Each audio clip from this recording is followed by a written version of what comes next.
जय धरती पर सिया बहिन आपहुन छथि श्री राम।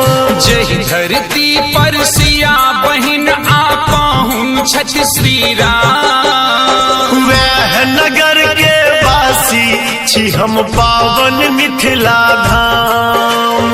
वह नगर के वासी छी हम पावन मिथिला धाम। हमर पावन मिथिला धाम। हमर पावन मिथिला धाम।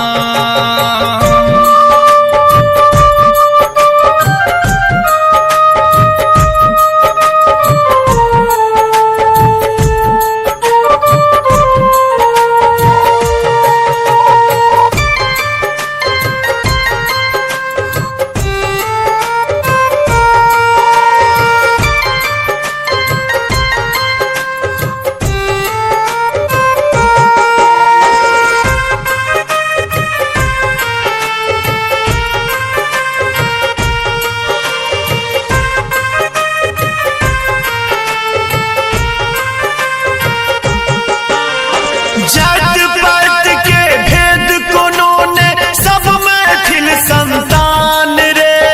एखनो जाहिठा सुगा भोरे पर है वेद पुराण रे। जात पात के भेद कोनो ने सब मैथिल संतान रे। एखनो जाहिठा सुगा भोरे पर है वेद पुराण रे। भगवानों से पहले अपना मैं के करी प्रणाम। भगवानों सो पहिने अपना मैं के करी प्रणाम। वह नगर के वासी छी हम पावन मिथिला धाम। वह नगर के वासी छी हम पावन मिथिला धाम। हमर पावन मिथिला धाम। हमर पावन मिथिला धाम।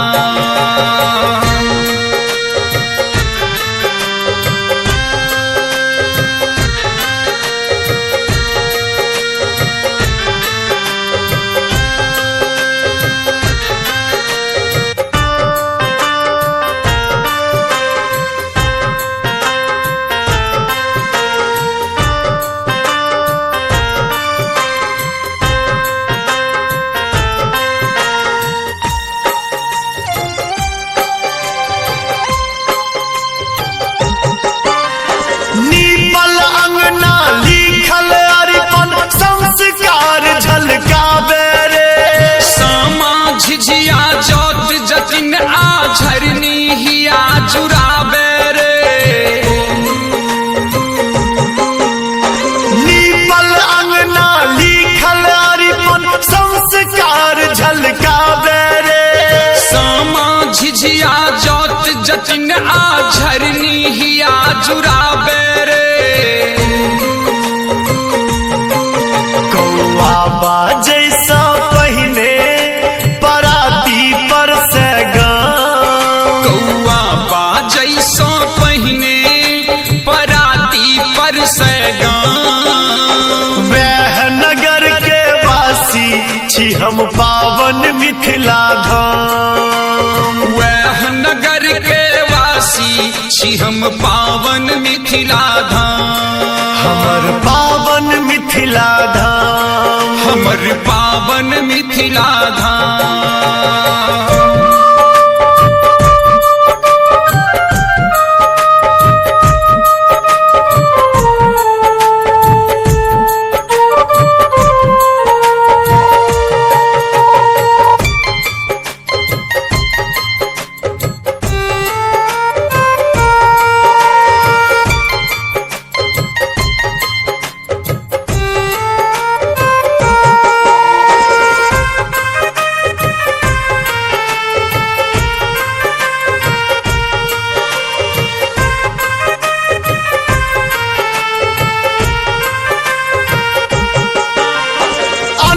लक्ष्मी आइयो नीता कोठी कान विराजै रे।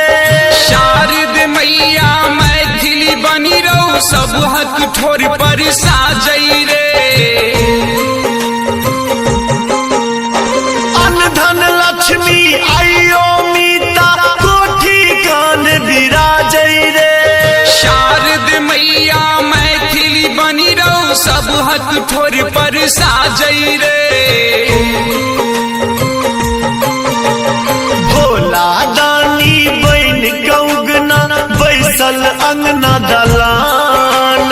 भोला दानी बन का उगना बैसल अंगना दलान। वह नगर के वासी छी हम पावन मिथिला धाम। वह नगर के वासी छी हम पावन मिथिला धाम। हमर पावन मिथिला धाम। हमर पावन मिथिला धाम।